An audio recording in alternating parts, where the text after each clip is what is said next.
Hi, everyone. Welcome to Here for the Health of It podcast. We have a great episode for you today. We have Preach Jacobs, who's the co-owner of the Soul House downtown, and he gets into all of the different aspects of what it's like to be a creative, his DJ, what it looks like for payment and being great at it, what it looks like for up and coming, and then we talk about all of his moves in the DJ booth as well. So I hope you enjoy.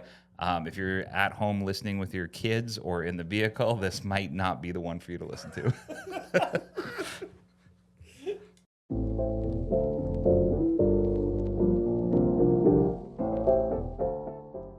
Hi, everyone. Welcome to Here for the Health of It podcast. I'm Dr. Randy here with Dr. Tom as always. Thanks for joining us. If you're willing to give us a review, we'd have those on iTunes, Spotify. We love getting except for reviews our on boy there. Nicholas. We just got one from Nicholas Angel that said we talk about golf and relationships too much. So let's open up with golf. So Nicholas, you might not like this one. We have a great episode for you today. We have Preach Jacobs, co-owner of Soul House. Let's say Soul I'm House. just calling it Soul House. Yeah. You can find him on Instagram at Preach Jacobs, or you can go to soulhaus.art. Is that your website? That is the website Yeah. for the art gallery. Cool. Yeah. All right. So tell us what you do. What I don't do, I'm basically every stereotype of an artist. So I was doing radio, I was doing television with SEE TV. I did some radio prior to that, the Big DM when I was a little kid. Anything that is audio visual based, I'm a DJ, I'm a hip hop artist. It's all a part of the get rich slow scheme. And then the art gallery is kind of me and my partners, Kat and Eric, we wanted to have a place to amplify local artists. So when you go in there, it's in the heart of the Vista, 1223 Lincoln Street, directly across the street from Blue Marlin, and it is hyper local.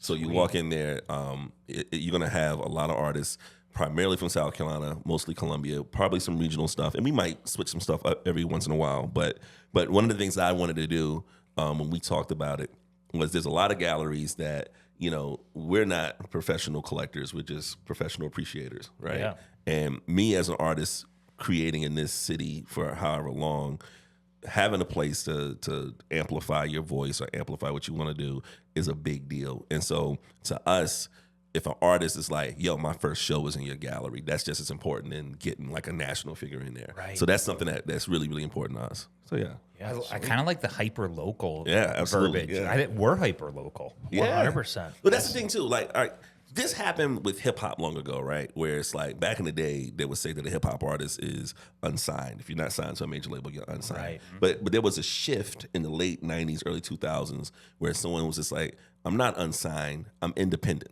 And as soon as that language switches in your head, Right. everything becomes different. So I don't have to sell 1 million records. I'm boutique now. So if I print up Yes. 500 copies of a record, which I do have, my album's called Francis, go to preachjacobs@bandcamp.com. Anyways, you can buy a copy of the record and really, really kind of find your niche and find the people that rock with you. So it's not sad that you're not selling 1 million records. You're like, I'm not making this for 1 million people. So, you know, I'm a microbrewery. I'm not trying to be Budweiser. So like when you have that switch in your brain for how you approach it, it makes it a lot easier. Dude, I read the book by 50 Cent, or about 50 Cent. Fitty. 50. I think it's The called 50 the Laws? 50th Law. Yeah, 50 Law, yes, yeah. by Robert Greene. And it was amazing. And it changed my perspective on how much work it was for him to sell albums. And you see him now, he's a little bit sold out, I think, right? Well, I think he is the way that you talk about capitalism or corporations or whatever, he operates very, and I mean this complimentary, he operates soullessly, right? He's Bill Belichick. We brought up Bill Belichick. Yeah. Bill Belichick will cut you off the team. I don't give a shit if you was at my family's house for Thanksgiving or Christmas dinner. If you're not performing, I mean, he got rid of Tom Brady because he thought he was too old and he still wanted the Super Bowl after that. But 50 has, his approach to business is very cut and dry. And I think that is beneficial for him. I do think if you look at the Citizen Kane quote, where they said, getting rich is easy if that's all you care about. So maybe, you know, it's a part of it. But 50 is like, look, I'm not getting emotions into this. I'm not letting anything get in the way of the business side of it. And I think it's kind of brilliant. And I think that, you know, 48 Laws of Power, that was the one book that like the hip hop artists for 10 years were referencing their raps. You know what I mean? It's like the art of war and 48 laws of power. But yeah, but it was an interesting read though. Today's episode is brought to you by our sponsor, Columbia Family Chiropractic, with 3 easy-to-get-to locations, one in Forest Acres, which is by Trader Joe's, one in O'Neill Court by the DMV, and one in the Northeast by Sand Hills. You'll be sure to have somewhere near you. They offer a ton of services from corrective care, on-site digital x-rays, spinal decompression for bulging or herniated discs, dry needling for injuries, pediatric care, and a Class 4 laser. They accept all your major insurances. And if you mention this ad, you'll get a discount on your first appointment. Check out their website at cfc4health.com or Google Columbia Family Chiropractic. That's cfc4health.com. Now, is your real name Preach? It is not. All right. Does anybody know your real name? All right, people know my real name. And this, all right, little disclaimer.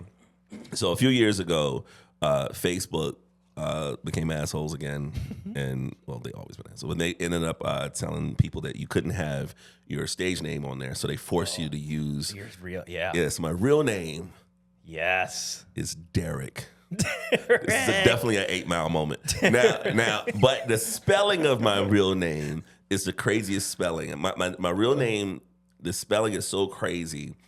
I've never seen anyone's name spelled like mine, to the point where my Gmail account is literally my first name at Gmail. It's not Derek that's 12. nice. My first name is spelled Derick. Erick.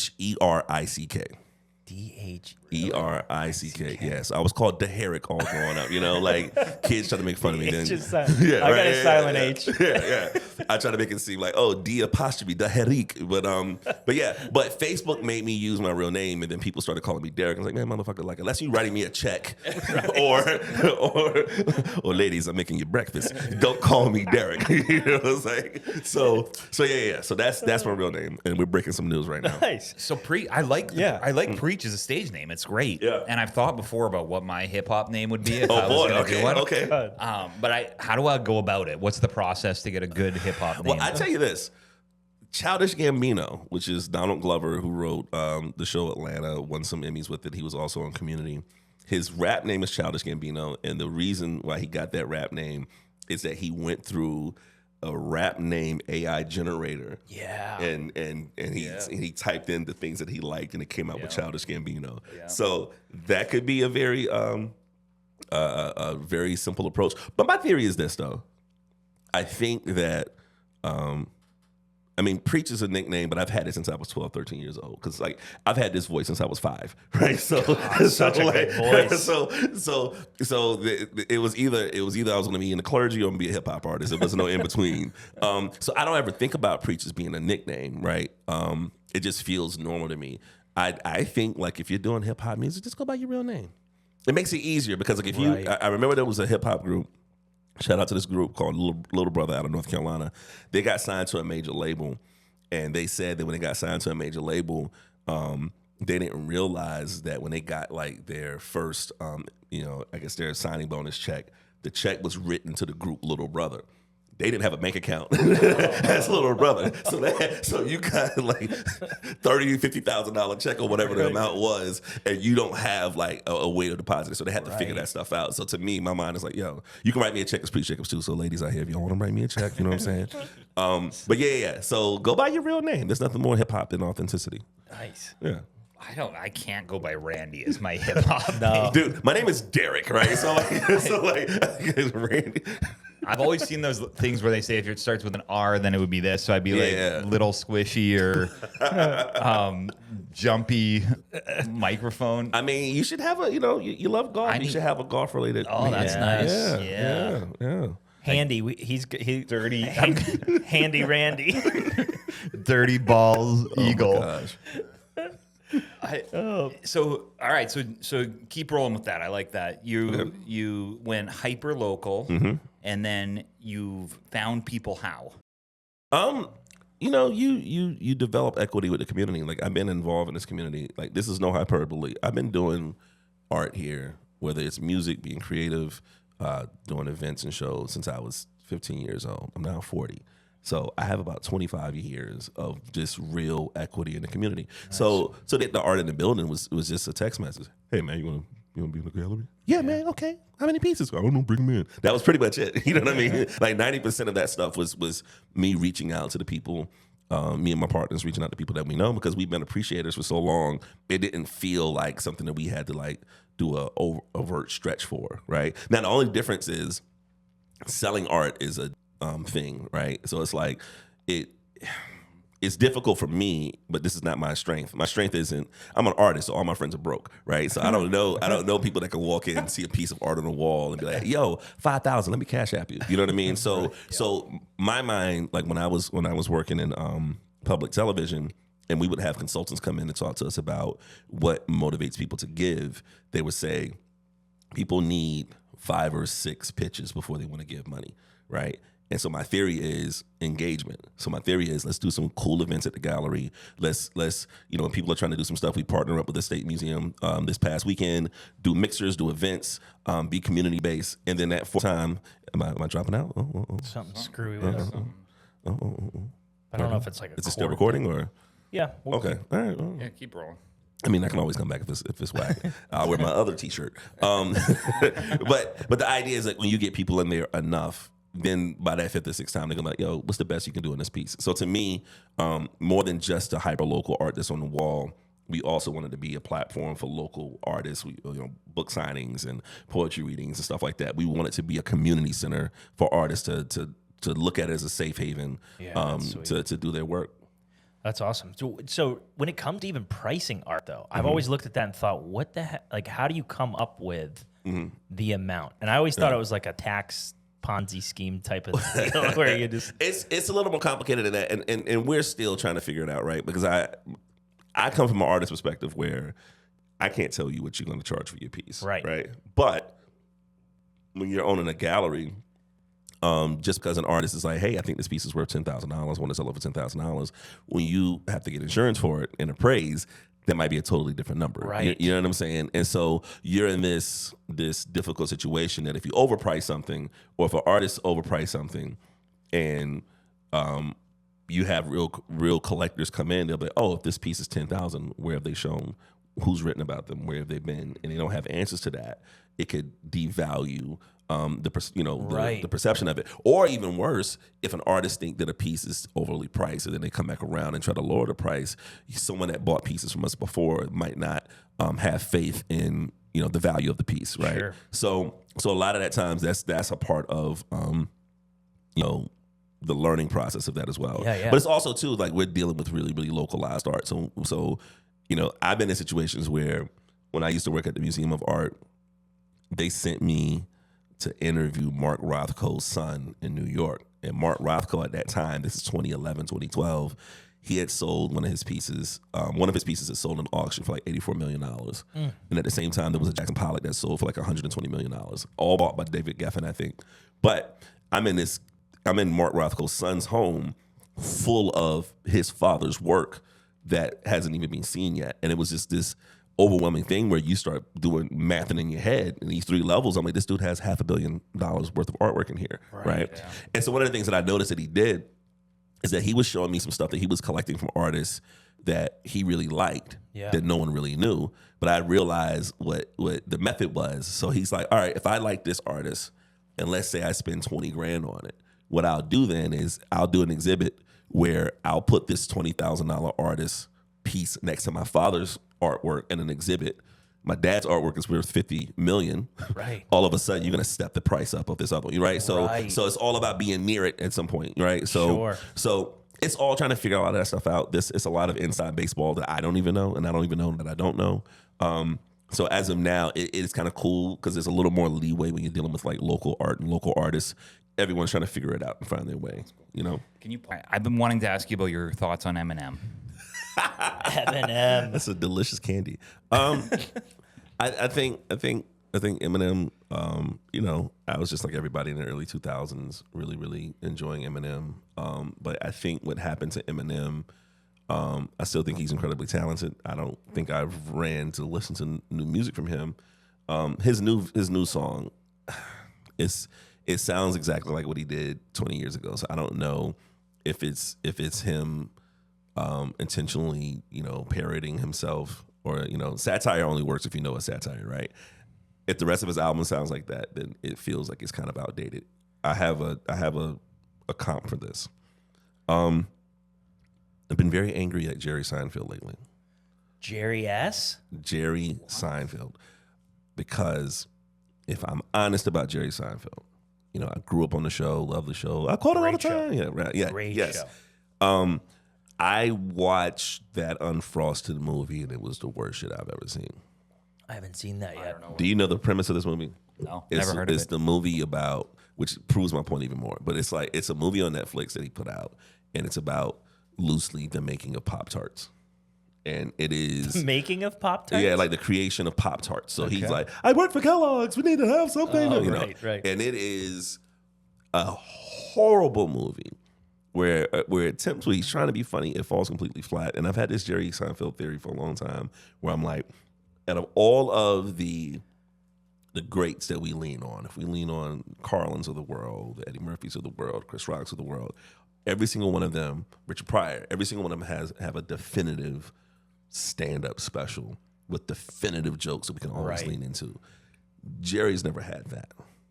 Like, quite honestly, if I've doubled back on some Jerry stand-up stuff, they've been like, they've been okay. Right. And I'm gonna say why I'm frustrated with him, and I'm gonna compare it to the Eminem thing, is that, when Jerry goes into this rant a few weeks ago, and he was talking about like how comedy is falling apart because it's liberal media kind of keeping people away from what's funny and this and that. You can't be raunchy and all this stuff. I was like, first of all, Jerry, you created a career saying that your show and your comedy is about nothing.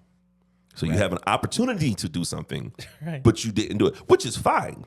Whatever your brand of comedy, that's fine. But don't all of a sudden go in and just say that there's this invisible hand keeping comedians from saying stuff. And secondly, I don't think that's the case. Like, have you watched a Danny McBride TV show? Like, all you see is swinging dicks everywhere. You know what I mean? So I don't think there's a lack of comedians having opportunities to say anything. But what I do think happened with Jerry is this. I think that Jerry's entire career and his whole style, Jerry doesn't use profanity, Jerry tells jokes a certain way. It's because his brain was always on, hey, if I use profanity and I have to edit on Johnny Carson, it messes up my timing. His whole career was designed to get a TV show on network television, right? Right. And so it was a great moment in time where his comedy and 90s television just worked perfectly well.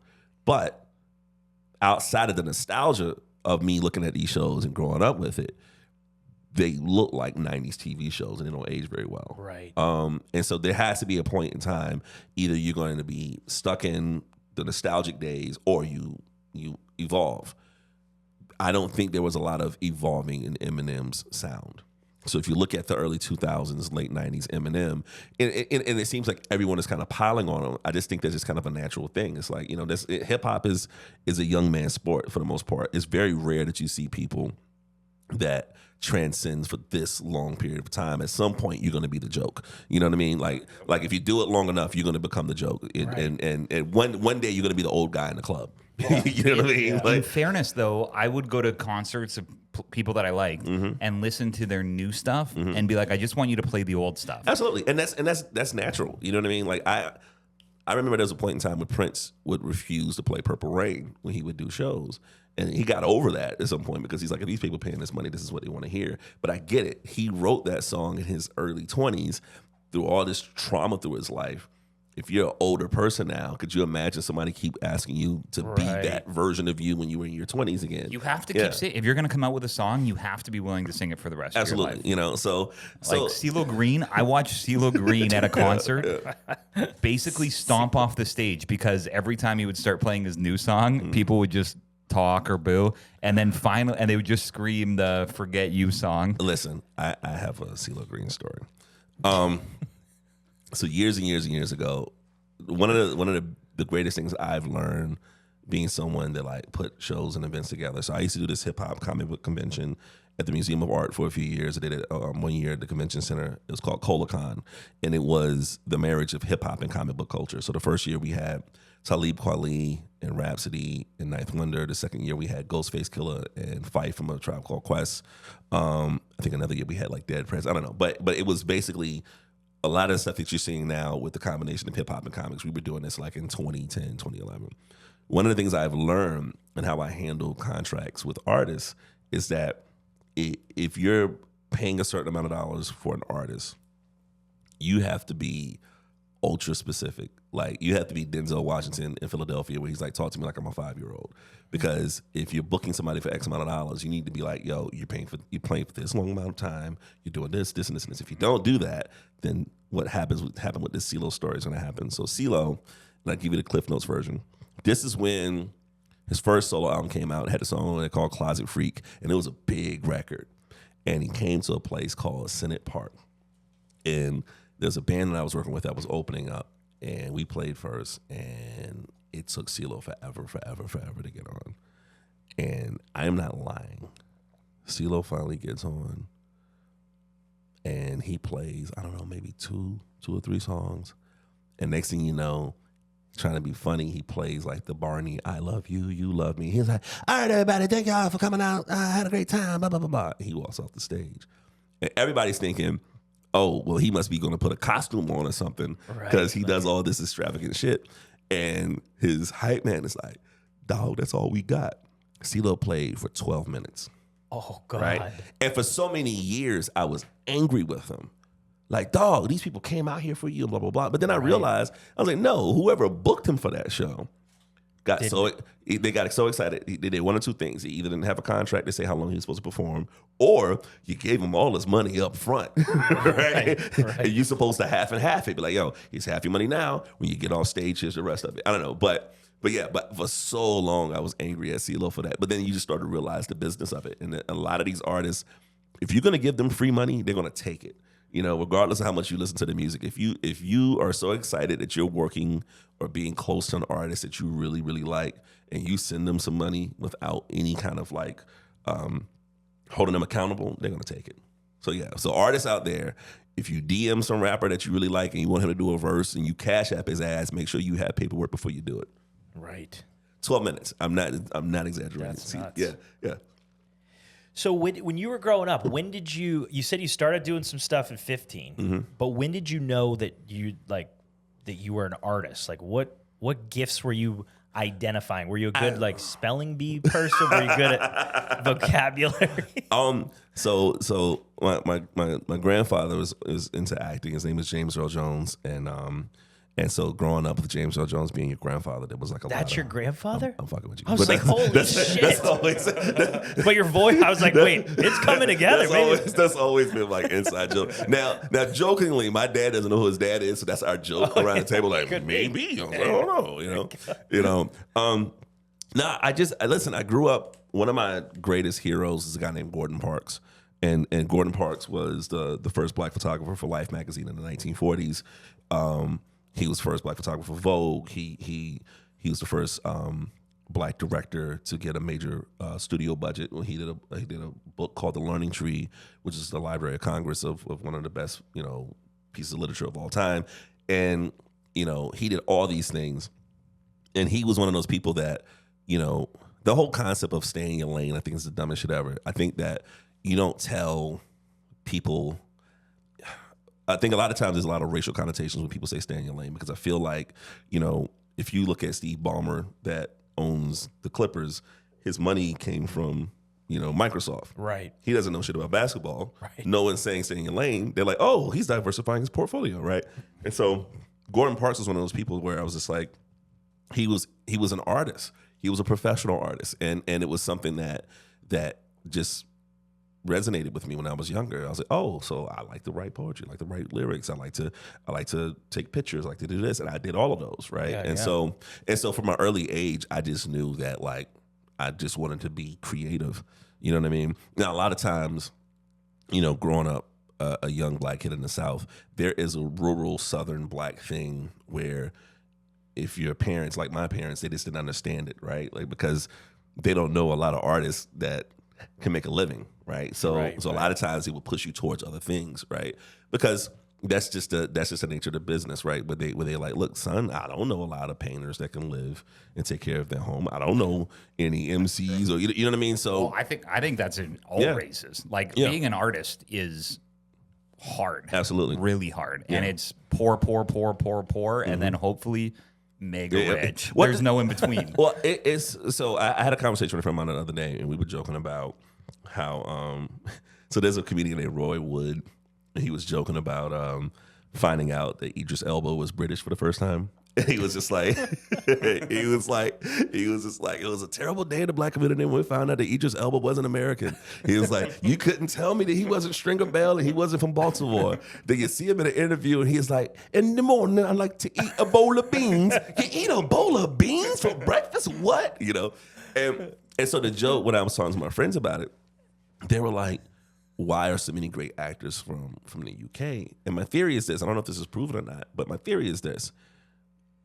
It's countries do well what they put value in. And so if I was a kid growing up in London and I told my parents I want to be an actor, they would respect that as much as me saying I want to be a doctor or a lawyer.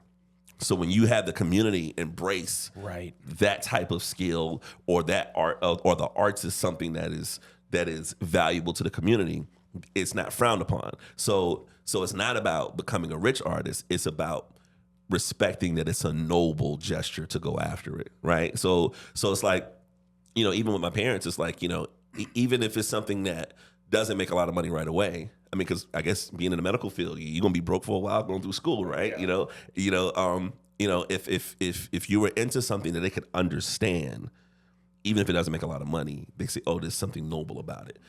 I'm not telling you. You're not going to be noble saying, hey, mom, dad, I think I want to be a DJ. You know what I'm saying? Like, that shit ain't going to happen. You know what, mom, I really want to do an OnlyFans page. You know, so you can go to my OnlyFans page. It's Beige Rage at OnlyFans.com. Let me stop. I'm fucking with you. But somebody going to look it up. But it's not. It doesn't exist. But yeah. So it's just something that I just felt that, like, yeah. And also I'm a writer, so I write for a company now called The Arena that's based out of Charleston. I've written for the Freetown State newspaper, won a couple of South Carolina Press Association awards for column writing. So to me, all those things just became natural. You know what I mean? Yep. And all a part of my get rich slow scheme. You know what I mean? Well, I have zero artistic abilities inside of me, and basically my whole family barely does too. But Tom loves the artistic world. Like that's all he thinks about and likes talking about. But I feel like there's some people that just use it as an excuse to be lazy. I mean, possibly. Yeah. There are really hardworking artists, and I have massive respect for people who are out there actually working hard. Yeah. But then I feel like there's a lot of people who just sit in their parents' basement and say I'm an artist, so that they can play Xbox all day. Well, long. I think we're also there's other like different layers and levels to this, right? It's that some people are artists because they feel compelled, and it's a thing that they need to do. Some people are artists because they have an infrastructure that allows them to be an artist, right? And that's totally different, right? It's like it's like if someone is their bills are taken care of, or they have an inheritance, or this and this and that, then you can be an influencer for a living. You know what I'm saying? Right.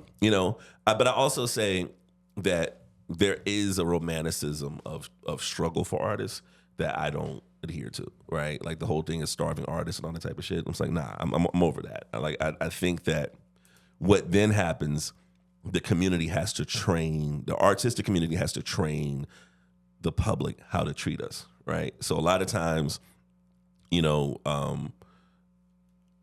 lot of places don't know how to pay for artists or don't pay for artists here, whether they're visual artists or not. And they're like, oh, we're going to pay you with exposure. And it's like, I can't pay rent on exposure, right? And so sometimes, you have to kind of create that dialogue and kind of help that out. And a lot of times it becomes stressful as hell, right? And so you're going to find different people in different industries for different reasons, right? So if someone just want to be the artist for acclaim or to get laid at the end of a show, go for it. But a lot of times if you're doing it for the money, you might be doing it for the wrong reasons, because to get to the money that really, really, really makes sense, just like the 10,000 hour rule, you know what I mean? Like you can't bullshit it. You can't fake it, because somebody that knows what you're trying to do, that does it better than you, they can see through it, And the other side of it too is artists that are really good are often hard to work with because they don't show up on time. They don't respond to emails quickly.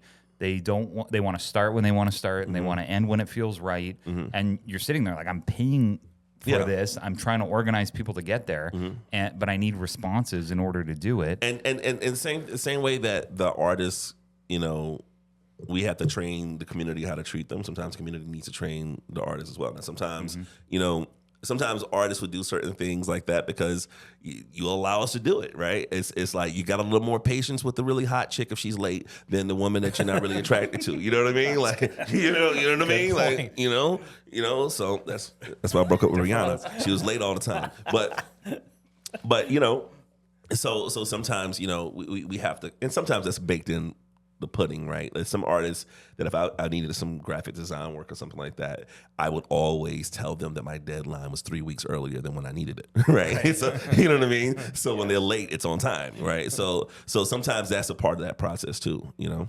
Do you see, like, because art and artists are more in the creative brain space, that they get taken advantage of by more of the, like, business, logical, that side of thing? Or is it more, like, what are you noticing in the art community there? I mean, it could be, but I also think that, you know, a lot of times people don't go after their dreams as much as they go after their opportunities, right? And a lot of times people with money or people that might be from the business world, something that's more established, they present opportunities, and artists are like, well, I got to take this opportunity. Right. So I think what ends up happening is, you know, a lot of times as artists, you know, we take too much stuff on because there's basically, especially, listen, man, the pandemic was this weird equalizer for everything and everybody, right? So if it's so from a musician's perspective, if you're used to playing in a stadium with 20,000 people, or you're playing at a coffee shop for 50 people, everybody was stuck at home with their acoustic guitars, right? And somehow, some way, it kind of recalibrated the relationship with the public and the artist. Like, oh shit, we are essential. Oh shit, like you know, people that make music and do creative things is important to your daily life, right? But I think that a lot of times when artists are struggling, they jump at the closest thing that seems like an opportunity. And I have to learn, even if something sounds great, if it's not, like, it doesn't fit you and your style and your personality. And I give you an example, and I'm not going to throw these people under the bus because I think the guy that reached out to me was doing a great thing. But there was an organization from here that was reaching out to me and wanted some help doing some stuff for Juneteenth and some other Black-related stuff that I'm really, really excited about. But they didn't contact me until like a week and a half prior to that. And I'm like, I have these amazing ideas. We talked about it. We tried to figure this out. And then it got to the point where I was just like, you know what? Let's just do it next year. Which is difficult at times, right? Because it seems like a big opportunity with a big organization here and this and that. But I also felt like if it was half-assed by my face being on it, I'm letting these people off the hook. Right? It's like, oh, we did this black thing and Preach is the black guy and he did this. So if you don't like it, go to Preach. But I'm like, nah, I'm not going to be involved with this. And if there's a problem, I can say that you guys didn't give me ample enough time, hold you accountable. Right. Whereas the opportunity, if the opportunity is real, it'll be here next year. Yeah. Right? And sometimes saying no, don't go grocery shopping when you're hungry. You know what I mean? Like, so, and I think a lot of times, you know, that starving artist thing is figurative and literal at times, where it's like, you know, we jump on shit that's not healthy for us because we really, really, really need the opportunities. And I think that sometimes the public does that on purpose, knowing it, and sometimes they don't know either. You know what I mean? So, you know, what ends up happening with you know, Columbia is a very cover band town, where you'll go to one of these restaurants and you have bands playing, and the companies pay the bands that play, but when those artists want to start doing original music and charge people at the door, the public is going to say, why am I going to pay to see you at New Brooklyn Tavern when I can see you for free at this place every Wednesday when I'm eating my wings? You know what I'm saying? So it's also those weird things that we have to kind of like work through. And I think Columbia is getting a little bit better as far as understanding the importance of artists, and there's great resources out there. You know, I've worked with the Arts Commission, South Carolina Humanities, and One Columbia. Like those are really, really great organizations that that really say, hey, artists, we're going to pay you for your time. We're not paying you with exposure. What you're doing is valuable. And then sometimes you have to kind of change that conversation in that language. And I think it's happening. All right. So devil's advocate on the other side. I think that every business, there's that. Like when I think of lawyers, they have to work 90 hours a week for almost nothing for years and years and years. In the medical world, you have to work 90 hours a week for almost nothing and take on $400,000 of debt. So like let's say the resident of the hospital who's done 11 years of university and they're $500,000 in debt and they're on hour 75 and their attending says to them, hey, you have to go do this thing that they don't want to do. They just have to do it until they've put in their 15 years. They're 90 hours, they're 15 years, they're hundreds of thousands of dollars in debt. And then you see the light on the other side, which is how I think the artistic, and you may not agree with this, but which is how I think the artistic world doesn't take it. Pay your dues to get to the other side. They don't do the 90 hours a week. They want to do the one thing or like the crappy gig over and over. But I bet you I get what you're saying. It seems like I wouldn't say a false equivalency, but here's a couple of things. I think the societal thing that happens with what we're talking about, the language of careers, right? Struggling artist gets frowned upon. Struggling guy going through medical school, you know what I mean? Like you know, society and your parents are gonna look at that more nobly, and you're gonna have more of a benefit of the doubt with the community, right? Right. And quite honestly, when y'all get through that hump, I wouldn't say it's guaranteed that the money is going to be there, but it's you know when you get through it, you're going to be good, right? If you put 15 years and 90 hours a week into anything, you're pretty much going to be good enough to. Man, I've been trying to date Janet Jackson since I was. He's been trying to date Paulina Gretzky too. Like, don't always happen. But I get what you're saying. But to me, it's this. The public doesn't have that discernment, right? Because the public would treat the new artist that hasn't put in the work and the artist that has put in the work. I agree. And they treat them the same way. That's true. Right? So the public doesn't have an idea of how to have that distinction. There's no obvious steps that you can climb. Yeah, you know, and that's why we love sports so much, right? Because there's different levels, and the league's gonna, you know, treat you how you need to treat. You know, we know you don't belong here because we're gonna put you amongst people. You know what I mean? The public just look at artists the same way, you know, and so if there was a way, and I think that's the other thing too, is that Columbia, even from a musician's perspective, the last like big group to come out of here was Hootie. You know, that's 30 years ago. You know what I mean? And when I look at certain cities that have vibrant music scenes, when you look at, like I have these two theories when I look at black music. Hip hop culture in Detroit is strong. And my theory is, Motown is there. So if I'm a hip hop artist growing up in Detroit, I probably had an uncle or my dad probably played bass on a fucking Marvin Gaye record. Somebody saw something in the business and brought it up, right? Atlanta's hip hop scene is very vibrant the same way. So you had something called LaFace Records, which was L.A. Reid and Babyface, which they made a decision in the early 90s. They said, we want to start a record label and sign nothing but Atlanta artists. So they signed Outkast, who's Atlanta, Goody Mob, who's from Atlanta, TLC, who's from Atlanta, Tony Braxton, who's from Atlanta. And they basically said, L.A. Reid and Babyface has been in the industry for so long that they only focused on New York and L.A. And they're like, look, here's a bed of artists from our community that's being ignored. And so all of a sudden, it's not a surprise that you see a hip-hop scene blowing up in Atlanta because they had people that were signed to LaFace Records, whether they were, on a record or behind the scenes or knowing how to deal with a contract. So when you go into a show, you're not going to get jerked and stuff like that. Columbia doesn't have that lineage of stuff that we can lean on to, right? So you have a lot of people trying to like learn to fly where they're falling for the most part, or trying to figure these things out, as they happen. And so there's grace that I give both sides of it. So I don't get angry at the community if they don't know how to treat artists. I don't get angry at the artists if they don't know how to handle an opportunity, because I'm like, hey, if you are getting paid for this, show your ass up on time. You know what I mean? That type of thing. So because you can't afford to look, I'm on time because I can't afford to not be on time. You know what I mean? So it's like, I think at the end of the day, if I don't know what I was watching, but somebody said this. It was a show where this woman, I think she was diagnosed with cancer, and she was like, I don't know how much, she didn't know how much time she had left, but she was like a substitute teacher, and she was in class, and all of a sudden now that she has this cancer, she's like, I'm not biting my tongue or whatever. And there was a student in her classroom, a really, really plus size girl that was being mean to everybody, and she goes up to this girl and whispers to her, you can be a bitch or fat. You can't be both, right?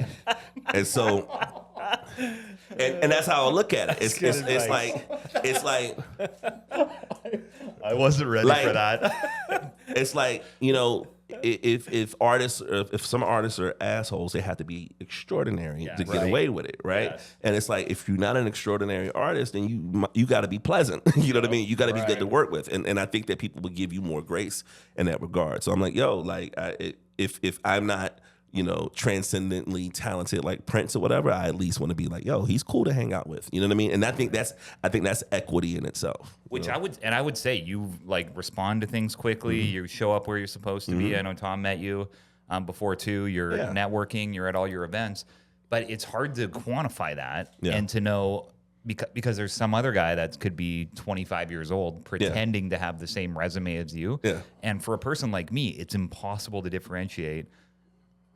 You know, who's the real deal? Well, you know how you differentiate them? Did I say that right? Differentiate them is you put them on the motherfucking microphone, right? And it's like, and so a lot of times there is a filtering process that ends up happening, right? And so when I say that, like, you know, I've been in this creative community here for 25 years. I tell people I can say whatever the hell I want about the music scene in Colombia, the artistic scene in Colombia, the hip hop scene in Colombia, because I've seen it. I've been through it all. Right. I performed at every festival. I've been involved in every form of, from financing my own shows to getting hospitality taxes to do shows, knowing how to put boards together, going through like every artistic approach, even to the point where I foolishly ran for city council once upon a time, right? It's like, but my intentions were, hey, if I'm on city council, I can help other people and other artists get money. So there's those natural progressions when you're like, if I'm going to be in this community, how am I going to be able to uplift it? Because I say this all the time, and I say this on the podcast when I interview folks. I say, as a creative, I've been told all my life, you got to move out of Colombia. You got to go to Atlanta, you got to go to New York, you got to go to Charlotte, whatever the case may be. So if you stay here, to stay in South Carolina is a revolutionary act. And if you stay here, to be in a place where you feel like there's a lot of work that needs to be done, that means you're intentional about being here to make it better. Now what? So I think that the important question in an artist or a creative or somebody that does something is our job is to answer the now what, right? Because we know everything else has happened before. All right, shitty place, this happened, bullshit, yada, yada, yada. Now what? And when you start getting to the now what, then real progress can happen. Yeah, I love that. I guess with that, what if there's a young artist listening, what do you recommend if there were a step-by-step guide that you would say, here's what I would do if I was 15 again in the current, you know, culture that we're in with Apple and, you know, Instagram and TikTok and all that. What do you recommend so that they can show those 80-hour weeks or 90-hour weeks that they're putting in work? First of all, the 15, 16-year-old artists is out there, get off Pornhub. Okay. Good point. That's good. Just get That's off, great. right? Good advice. Avoid, Yeah. avoid distraction. I mean, Yes. listen, like our generation, I don't know, this is going off the rails, but the amount of stuff that like my brother had to go through to see a nipple. It was back in the day. fuzzy. Yeah. Listen, and Spice TV. we had to like hold the antennas up, and you see like half a second. We're like, yes. I bet you if I called my brother now and I said, yo, you remember that time in 1986? He's like, you with that nipple? Like I'm telling you, right? So so the fact, and I say this facetiously, but the fact that like here's the weird thing that happens with young people now. There was a book, I forgot the name of the book, but it talked about how this generation has the most access to information more than any other generation, but they know how to do the least amount, right? Yep. So 100 years ago, I might not have all this access to information, but if I was, if I had a profession or I had a craft, I knew how to do it, right? And so what I think that ends up happening is I think that there's this misconception that access to information means that you know how to utilize the information. So even if you're a creative artist or you're making music, you can do everything yourself. You can create your own beats at your house. You can record your own vocals. You can design your own artwork. You can get it on iTunes. You can do everything yourself, right? But I also think with that becomes a greater responsibility, because just because you can do that, there's a lot of people that can do that too. Right. And so I would say first things first is that whatever your craft is, you need to find out the people that do it better than you and study them, right? So if you want to play guitar, pull out the motherfucking greats, listen to them, study them. And here's something that I think doesn't happen enough, and I think that women do this a lot better than men, is that I've seen this, and I've had conversations with women that are into, like if there's a woman that I know that's into real estate and she meets an older woman that's in real estate that she looks up to, she goes up to her and say, "Could you be my mentor?" You know, and just that small gesture, you did a couple of things. You're acknowledging to somebody, I see you, I value you, and you're saying that I know I can learn more from you, right? I don't think men do that enough. You know what's wild is that happened to me this morning. My yard guy, I'm going through, like, he's coming to aerate my grass. I'm walking around my house. He goes, "What do you do?" And it gets in this. He's like, "I know this is gonna sound weird." He's like, will you mentor me?" And I said yes. Yeah. You know what I mean? Like, it was just like, yeah, let me get your number. Text him my number. And it's so strange because I was thinking, like, this kid, he's just like, I'm cutting grass right now, but I want to do this, and this. And I was like, man, he freaking asked. Yeah. And I hope he can, I hope he follows through with this, and hopefully we can guide him. And more often than not, when, to the young listeners that might be looking for advice, more often than not, when you ask somebody that, they'll be willing to do it. Yes. You know what I mean? Like, but so I think those are two strong things, is that whatever craft you're doing, find out who's doing it better, who's done it longer, study them. And then if someone is nearby that you can touch, ask to be a mentor. Like Right. all the DJs that I know, they started out carrying crates for the big DJs that work for the radio stations. Carrying it, you gonna have to do the shit that the other person doesn't want to do. Like, I used to joke, I was like, I want to be famous enough, not that I can't go to Target anymore, but I want to be famous enough that I don't have to carry my equipment around, right? You know what I mean? Like, I just want to show up. Oh, it's here. You know, like, listen, I have to do DJ gosh, what are you talking about? Karaoke for the Hoot tonight. I'm dreading bringing all the equipment in. You know what I mean? Because I got to take all this shit out of my car and plug it in. And I just got one of those adjustable beds that I was building before I came out here. So I'm like, I want to finish that.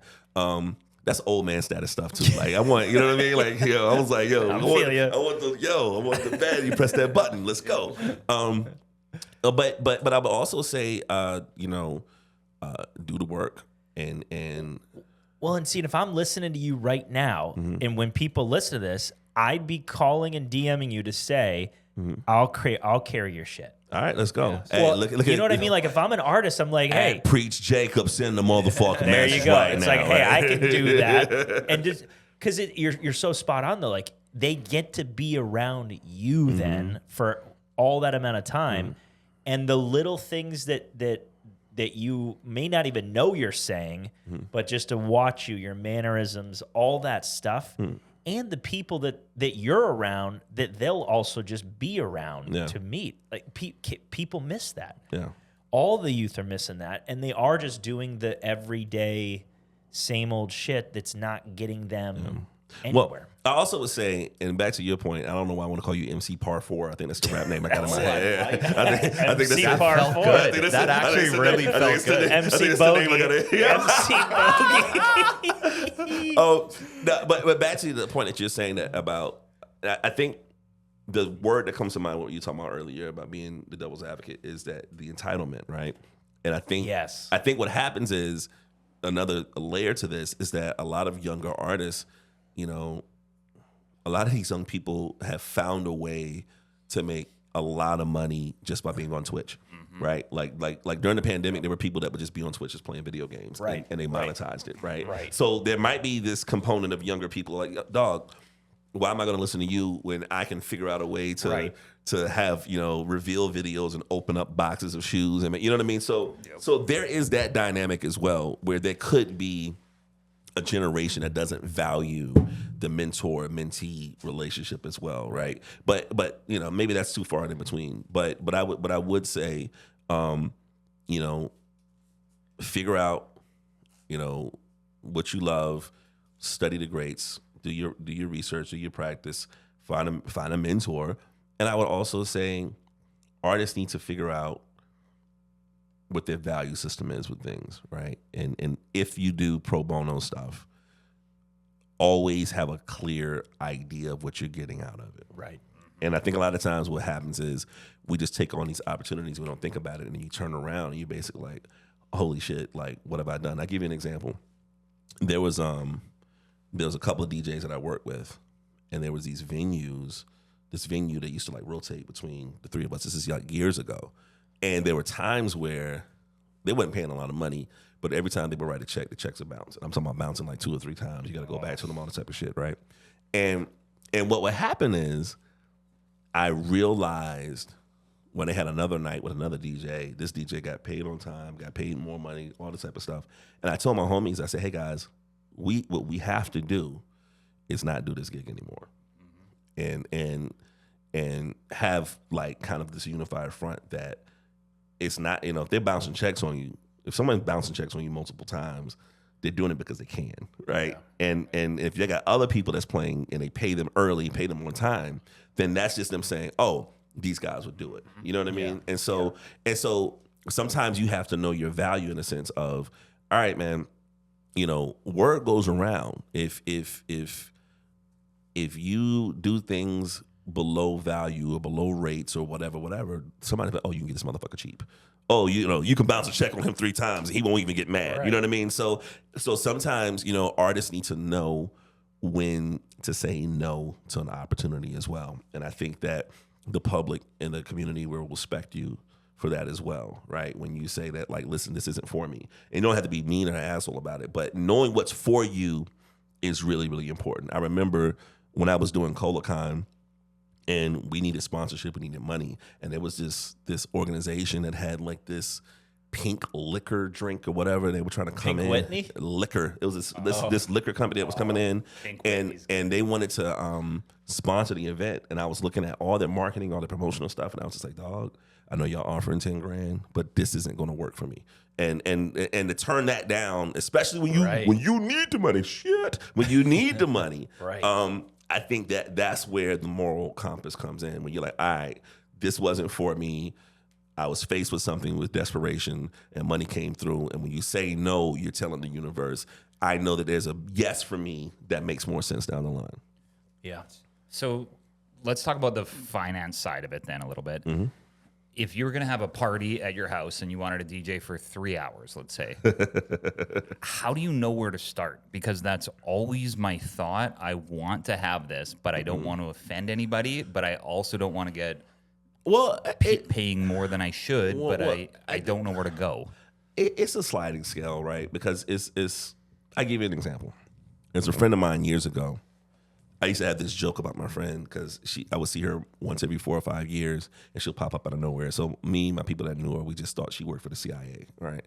And we would say that, and she just like, ha, ha, ha. She like, her laugh was really like, maybe she is. But for a brief moment of time, she worked in Harlem at Bill Clinton's office handling like his paperwork and stuff like that. What? And quote unquote paperwork? Listen. Oh. Listen. She told me this. Like, I asked her, I was like, did Bill ever try to holler at you? And I swear to God, she said this to me. She's like, he's never tried to holler. She says, but you can see how women just throw themselves at him. And she just kind of like started gazing. And I'm like, wow. Like, Bill, all right. But she told me this. She said, and this is why I thought the narrative of like when you hear certain like ex-politicians or ex-presidents charging certain amounts of money when people got mad, I'm like, dog, everybody charges a lot of money. She said that Bill used to charge, like, she would see the checks come in for shit that'd be like $250,000 for speaking engagements. And she was like, the cheapest she's ever seen him do something was like a $75,000 check. But it was like a nonprofit that he really fucked with, right? I think that goes for everything, right? So it's like, I give you an example, 2 things. And it was kind of funny. Like, I was doing something at the State Museum this past weekend, and and when there's something that I want a partnership with, or there's people that I really, really like, the money isn't as important as, the future engagement, right? So it was really funny. Like, they would be like, hey, we want you to help out with this couple of events and this and this and that. And they told me like the stipend amount. I'm like, sure, whatever, right? And then I'm having a private conversation because we had an event at my gallery. And the lady from the stage, she was just like, is that the right amount of money for us to pay you? I said, don't worry about it. I want to have a good working relationship with you guys. She said, well, tell me. I said, if it was what I'm supposed to be charging, it'll probably be 3 times the amount, right?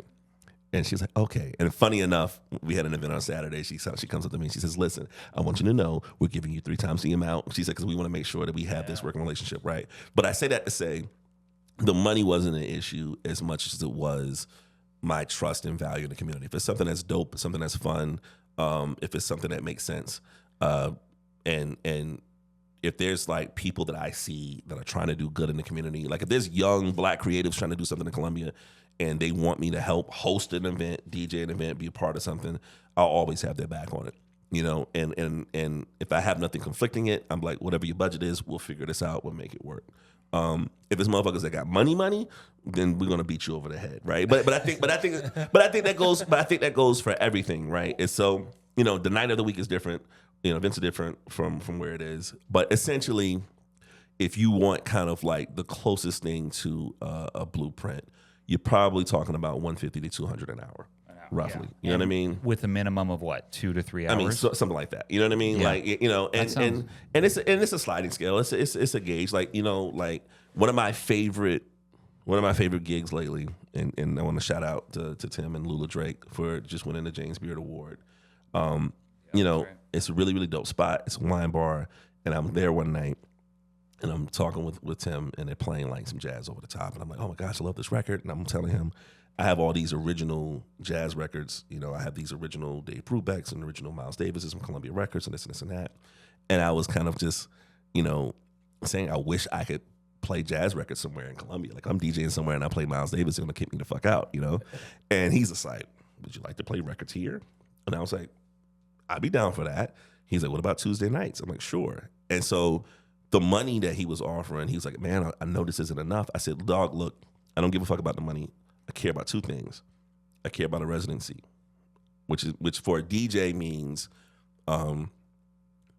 whatever night you give me, that's my night, right? And it's consistency. So what ends up happening with a lot of clubs is that clubs will call you at a need to know, or a need basis, right? Where they're like, hey, can you come here this Friday? Sure, you kill it, and somebody sees you in the crowd. They're like, are you gonna be here next Friday? I'm like, I don't know. And then the club will be like, they'll call you 2 weeks later. Can you be here this Saturday? What about this Thursday? Right. And so the money might be good, quote unquote good, but it's inconsistent as hell. And there's no way to kind of build a relationship between you and the audience because they don't know when they're going to see you. So if there's a venue that's like, yo, this is your night, I'll take a little bit less money to have my night at a place, right? And have consistency. So the first thing was the consistency of that. And the second thing I told Tim at Little Drake, I said, dog, you give me a residency, I'm great with that. I said, at number 2, people that come here buy art. you know what I mean? So like, yeah, the people that can come in here and pay for stuff on the menu and not complain about it, those are the people that need to walk in an art gallery and redecorate their home. So I think, understanding the equity that you're looking for with the community and your skill set in the community is really, really important. I think what happens with a lot of artists and people that want to be involved with artists, no one knows what they want out of the relationship, out of the equation, right? People are like, oh, I just want some music. Then you got to be more specific than that. You know what I mean? Like, right. So it's like, I tell people when I'm playing somewhere, you're not playing somebody to play music. You're playing Preach Jacobs to play music. And I'm not saying that to swing my dick. Maybe I should. But I mean it in the sense of I have a relationship with this community where it's like, I want to be the curator of dope shit. So if you're coming to something that I'm doing or listening to some music, I'm not going to necessarily be playing top 40. I'm going to play something where you be like, yo, because you like this, I'm open to hearing this. Tell me about this. I call it Shazam moments where there's nothing more fun than DJing a party and you see somebody holding their phone up. Yeah, like what is this? Like, I love that shit. Yeah, you know what I mean? And that's a part of our job is to put y'all on to something fly. You know what I mean? And so that's a part of that equation too. Do you remember any times in your career where you just flopped? where you were just like, Yeah. Oh yeah. Like last week. Let me stop. I think like you just show up and the vibe's just not. all the time. Yeah. All the time. Like you have to have. It's like, all right, this is gonna be crass, but should I use this analogy? Yep. You want to use this? Okay. Apologies. My mom ain't gonna listen to this. All right. Being a creative, being an artist, is like fucking. This is gonna be the clip y'all gonna use, yeah. right? No, Oh, yeah. but no, because the reality is like, is that if you're an artist, you're compelled to create. You're compelled to be an artist. And if you're not great at being an artist or whatever, if you're compelled to be an artist, you just keep doing it. Just like fucking, if you're not good at fucking, you're not gonna be like, you know what? I'm just gonna stop. you know, I'm just not gonna. You gonna keep doing it. You might have to add a few more apologies beforehand, right? Here's a disclaimer. Yeah, like I'm so sorry, but you know, like We're here. you know, 10,000 hours. I'm working on it. You know, so 2 minutes in 2-minute increments. But that's how I feel. Like if you're compelled to create, you got to be compelled to create. So when you go through these things, you know, you're not gonna be discouraged to stop doing it. You got to be like, all right, what did I do wrong? Right. You know, like when I did that Cola-Con event, and I did it. I brought Ghostface Killer here and Fife here from Tribe Called Quest, and it was the same weekend as USC versus Alabama when it was like it was like ESPN college football day, right? So all of a sudden, all the hotels that I had for my artists, the hotel was kicking my people out. They're kicking Wu-Tang Clan members out, kidding. right? Because they're like, hey, whatever rates y'all had, you know, we need these rooms for this game. And look, my credit is still fucked up because of that, right? So but I say that to say, like, you know, you learn from those things. You learn how to deal with these contracts. You learn how to deal with the community. You learn when to do a show and not to do a show. Be like, okay, it makes sense that this venue was trying to give it to me for free during football season, right? Like I did a wedding about a week ago. It was on a Saturday and it was outside. Good Lord. God. And it was a point during the wedding. The bride looks at me. She's a friend of mine. She looks at me and she's like, I'm sorry. Right. And we start laughing. But I realized what happened. It's like you go in there, you talk to these people about your rates, and then all of a sudden that rate dips because nobody wants to be outside in June for a wedding. You know what I mean? Right. But you learn these things when you start doing them, right? So of course there's flopping. There's a ton of flopping. I mean, I had a potential floppable moment a few weeks ago, but it worked out. So it was like I was doing a show. I was bringing a national act here, a national R&B act that I really, really liked and rock with. And so imagine I had to pay them a few grand. I'm selling these tickets. And I'm the king of boutique small events. So I would rather have 100 people paying $30 a ticket to pay them $3,000 than to have, you know, 200 or 500 people paying less money. Yeah. So I had the venue booked. Everything was great. Everything was good to go. Booked their hotels. And then I get a message from, you know, the guy at the venue the week of the show. He's like, hey, can we push this show back? And I'm like, no. What are you talking about? You know? I'm like, everybody in the band lives different places. Somebody lives in Detroit. Somebody lives in California. Somebody lives in D.C. And the reason I was able to get them is because while they were touring, they were doing this place in Atlanta. Oh, my gosh. City Winery in Atlanta on that Thursday. And I was bringing them to Columbia on that Friday. Yeah. And so imagine, you know, a few days before you have this national act artist you really look up to, I had to change the venue last second. You know what I mean? Like, and we ended up. I want to shout out to my homies at Curiosity Coffee. I called him up and I was like, "Yo, I have this dilemma," and he was like, "Let's do it." And the show went magnificently well. It was fantastic. But you also got to understand, my relationship with the community helps that out, Right. because it looks unprofessional to change last second and this and that. And you tell the crowd this, like, you be transparent with the crowd. It's like, hey guys, I'm sorry this happened, blah blah blah, but this is out of my control, blah blah blah blah blah. And that's where you have that's where you call in your equity. Like, you guys know me, y'all know I don't fuck around. This is why we're here, that type of thing. But that gave me anxiety beyond beyond relief. You know what I mean? Like, so there's definite flops. Yeah, there's definitely flops, and also, artists need to understand, self-care isn't always just Pornhub, but it's like self-care is also figuring out, like, sometimes you might be burning yourself out because, I've gone through that where I'm like, I'm a double dip and I'm gonna do 2 gigs in a day. Or I'm gonna do this or blah, blah. I'm not telling anybody no. And then you just find yourself hitting a wall. So sometimes you got to give yourself a little bit of grace too. Yeah. Well, my dad, I got to bring up my dad because he was a DJ for 25 years. Oh, wow. Really? Kelly was? Yes. And he did weddings and corporate events. So he wasn't like spinning. He was doing. What was his DJ name? He didn't even have a DJ name. He did it. He started in college where they would just pay him to do it at the college bar. And then he just had his group of corporate people that he would do every single year. So it would be a corporate event or some sort of thing. And he just had his dollar amount. But I remember being 8 or 9 years old. He was gone every Friday and Saturday. So he would work all week. And then he would go every Friday and Saturday. But he would carry those speakers. Remember 25 years ago how heavy those speakers were? Our entire front closet, and he would load them up into his van. He'd drive an hour and a half. He'd do it, and then he would get home at 1 or 2 in the morning and unload all those speakers again because they were so expensive. He didn't want to leave them in his vehicle. I'm gonna tell you, man. Anybody that does this for a long period of time, you got to give respect to them because that loading and unloading it was worse. Crazy. It is. And when he got new ones, I still remember the day that he got new ones because they were a third the size or a quarter the size. Like, oh, this is so much better on my body. Yeah. Listen, because back in the day, you had to have the speakers and you had to have an amp to go with it. Now you have power speakers where you can plug directly into it. But like, it is the worst. Like the thing about it is my apartment is upstairs. So my parents, I love my parents. God bless them. They got like a storage unit in their backyard.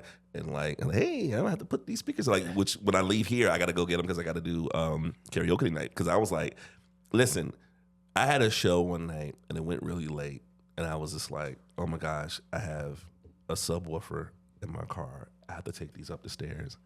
And then you just start saying to yourself, look, man, any criminal that breaks into my car and drags off of this subwoofer, God bless you. You know what I mean? Like, you be like, I'm gonna leave this in the car overnight. I pray nobody breaks into my stuff. And dog, like, I'm telling you, any DJ that has to carry their stuff around. When I say I wish I just could just show up and to answer your question about charging and pricing, Yes. I'll give you a little deal if all I got to do is just pull up and plug, right? If I have to carry my equipment, I'm like, Lord. Like that is, I hate that more than anything else, man. Right. Oh Well, how much of a setup do you need for a backyard party? I'm trying to get. Because we have like events and things that we do, but I never know where to go or what to do. You're going to me, call me. The setup is basically I have like 2 15-inch powered speakers. I'll plug it into my controller with my laptop. Depending on if it's a big backyard, I'll bring like a subwoofer for it. But yeah, I can be set up in like 15 minutes. Yeah. Yeah. Nice. And what's the range of stuff that you play? What you looking for? I mean, Like, whatever. what do you think of Beyonce going into country music now? Well, I think that I knew it was coming. Like, Beyonce's from Texas, man, and at some point in time, you're going to be around all of that, even if you're not, even if that's not your genre of stuff that you're working on, right? It's like we're from South Carolina. At some point, you don't listen to a Hootie and the Blowfish record. You know what I'm saying? So like sometimes if you're that close to proximity of it, it's going to be around it. Like I think I enjoyed the album. I think that the way they described it, it wasn't necessarily. I didn't look at it as a country album. I looked at it as Beyonce's interpretation of country. It's like if you go into. So when I went to Japan, I went into like one of these traditional Japanese restaurants, and I'm in this city called Fukuoka, which their airline initials is FUK. Right, and so like it's a huge inside joke that they have now where people are like, oh, I'm flying to fuck, right? And you're the biggest guy in there by a foot. I had dreadlocks too, man. I'm telling them, it's like Shaquille O'Neal, right? So right, it's like, but one of the things that ended up happening when I went to this restaurant, because my DJ at the time when I was touring, he was Japanese, he lived out there, is that you would go to this restaurant and I see them hand me a menu that was different from the other Japanese people that were in the restaurant. And I say to them, I was like, yo, and I want this menu. They say, oh, but kind of they're saying, we understand American palates. Like, this is the American menu. And I'm not flying 17 hours to eat American shit. Right. Here's a I want this, cheeseburger. right? Yes. Yeah. But the thing about it is when you go into these restaurants, that's their interpretation of what they think. You know, so Right. you're not eating Chinese food. You're eating a Chinese cuisine thinking about what your palate is. Yeah. That Beyonce album, I don't see it as a country album. I see it as a Beyonce's interpretation of country music, right? Because it doesn't feel like a country album per se, right? Yeah. But I enjoyed it. I think that having one of my favorite musicians of all time is Miles Davis, and one of the things I think was great about him is that you look at all of his eras, he looks and sounds totally different in every single one of them, right? And I think that same thing we were having about the Eminem conversation, where I'm listening to Eminem make the same record that he made 25 years ago, right? Maybe there could be a part of it that's like, oh, give the people what they want. Or it could be, I didn't evolve at all, right?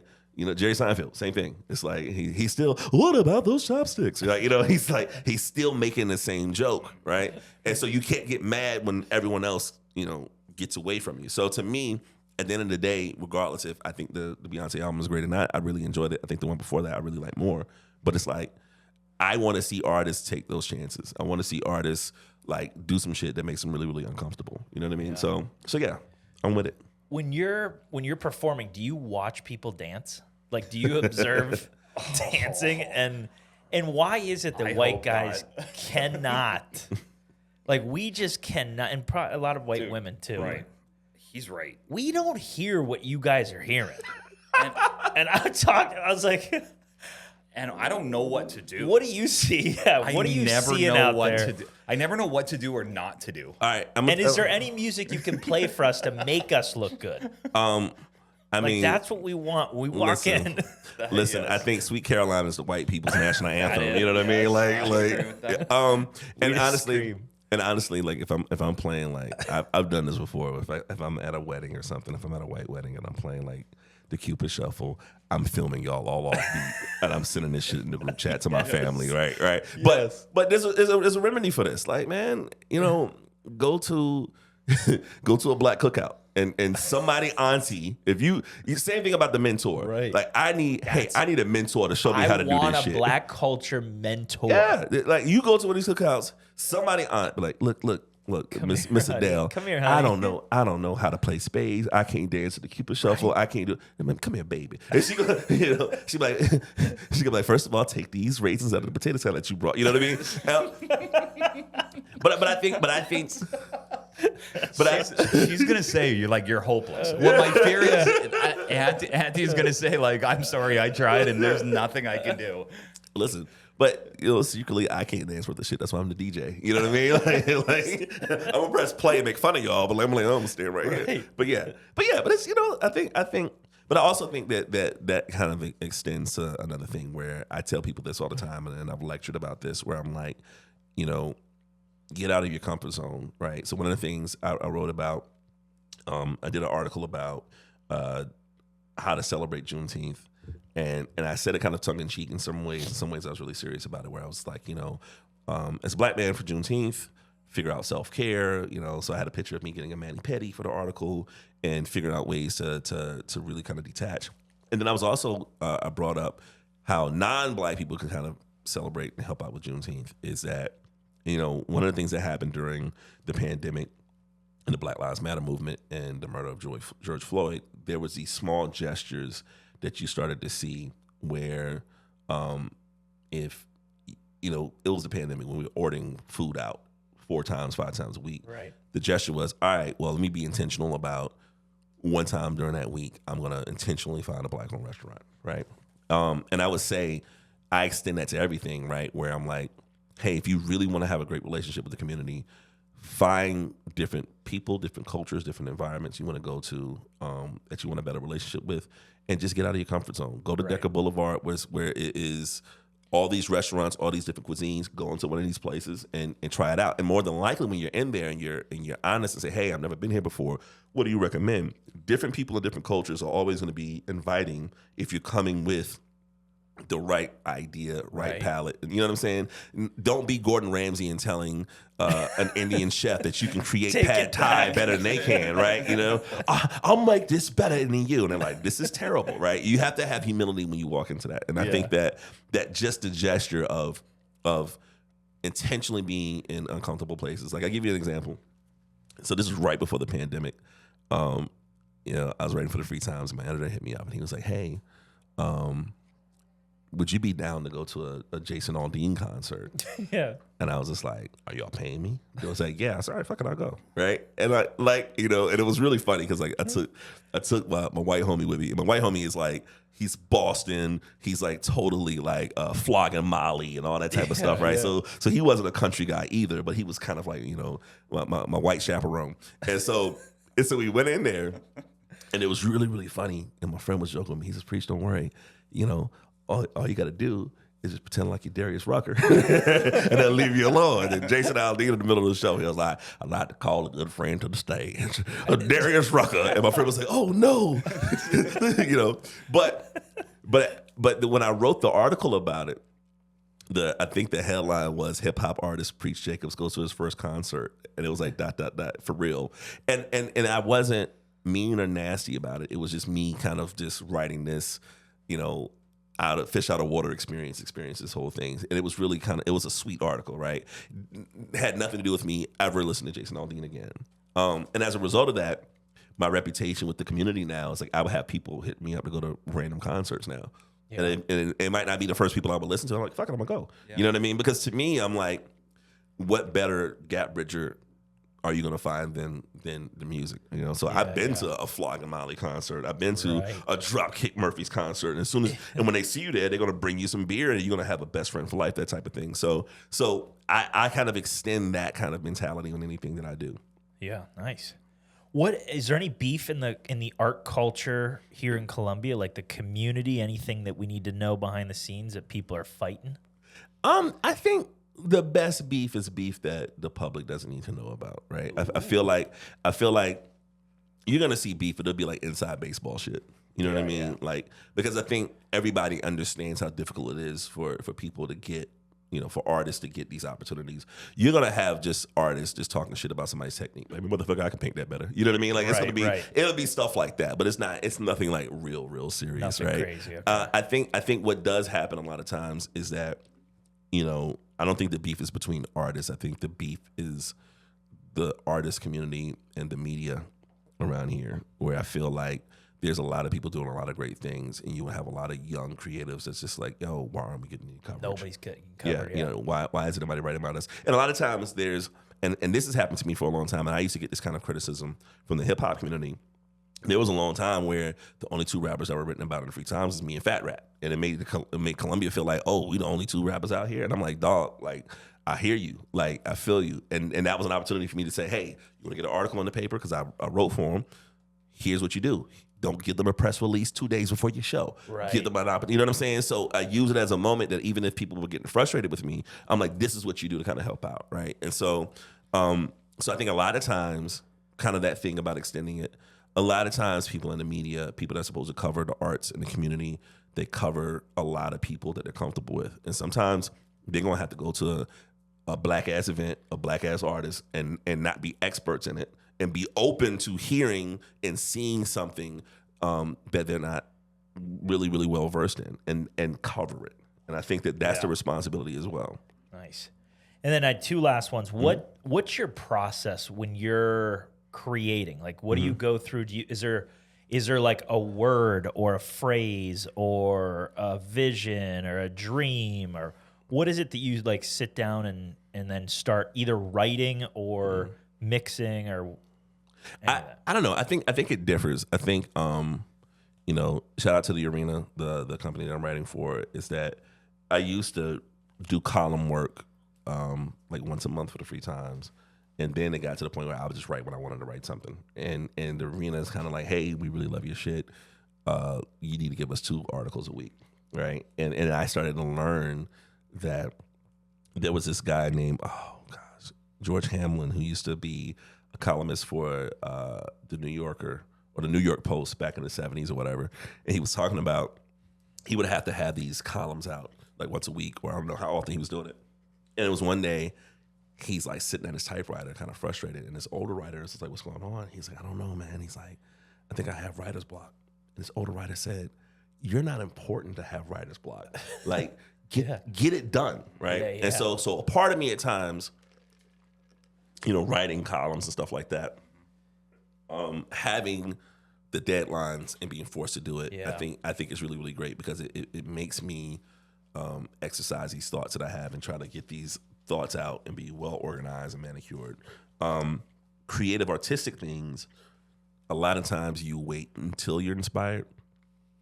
Sometimes that's good, but I don't know if you get better if you just wait when you're inspired, right? So if you really want to get better, you gotta have to, write on a regular basis, create on a regular basis, that type of thing. But I feel like just being around creative energy is the same thing as working. So if I'm not writing music, if I'm DJing and being around music, it makes me actively search for new shit. It makes me actively record dig, makes me actively listen for stuff. That's like inspiration continuously happening. Yeah. So I don't know. I think when I want to create something, I think the great part about it is, the good part about no one giving a shit is also the worst part. It's like the good part is you can create whenever you want to. Yeah. I can put a record out and it's when I want to do it. The bad part is you really want people to be like, I want to hear new stuff from you. You know what I mean? Like you really want that, your ego to be stroked a bit. So you got to kind of find that balance between those things. And then true or false, DJs get a lot of chicks. This DJ does not.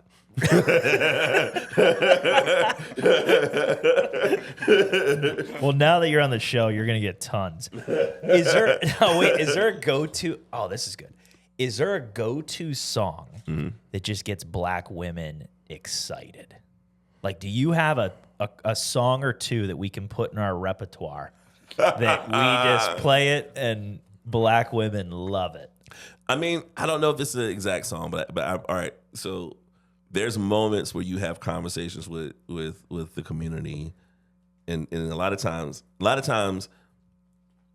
I'm in spaces, and I tell people this. There's a difference between a lot of times I'm one of the few black or brown faces in a room, and I tell people that there's this distinction there's a difference between being a token and being the only black person in the room. Token is somebody changes who they are to be in that room. I'm just the only black motherfucker in there, and so there'll be these moments where I was DJing something for it was like was it the wine festival or something that they had, and we were doing something at the Dragon Room, and they had me on this balcony, and I'm playing music out there. I don't see a lot of black people, and there's a couple of a couple of black women that was there. Yeah. And you talk about Beyonce. As soon as I played that shit, they looked up to me, and I looked down at them. You know what I'm saying? It was like we just had a moment. We had a moment, and then I proceeded to play like several songs that were just for them. Yes. Right? And then there was a moment where this woman comes up and requests something, and it was a Taylor Swift song, and I played it, and the black girl was like, "What?" I said, "I gotta play stuff for them too, right? I want to get this gig again. Yeah, I gotta play Taylor stuff for them too, right? So yeah." Spot on. Yeah. So yeah, it's definitely pandering, but sometimes pandering is fun. Yeah. So my last question is, where do we find what you're into? Do you have a Spotify playlist, or is it all live stuff? So I just got a new batch of my album, Francis, and it's called Francis. It's named after my grandmother that passed away. The actual artwork on the cover is her signature that she wrote on the Bible that she gave me before she passed. And I sold out of them a little too fast when I put them out last year. And the way vinyl production works is that, sometimes you're backed up. So I just got them back in. So the album is called Francis. It did very well. It was voted one of the top albums in South Carolina last year. So you can find it on all the digital platforms, and you can order the album. You can go to all of my socials. So you can either find me at Preach Jacobs on Instagram, all that good stuff, or you can go to my website, mobetasoul.com. It's MOBETTA soul. You can find like my merch, my t-shirts, my hats, find the vinyl there, or you can go to preachjacobs.bandcamp.com. And all the writings and works that I'm doing right now, I have a Substack page with The Arena. I have a podcast called Worthy Cause. I need to get you guys on, and all my writings from The Arena is on there. So I'm easy to find. Y'all just type in Preach Jacobs. Y'all can find me. Sweet. Awesome. Thank you for All being right, on the man. show. Thank y'all for having me, man. Appreciate it. Yeah. Here We're here for the health of it. for the health of it.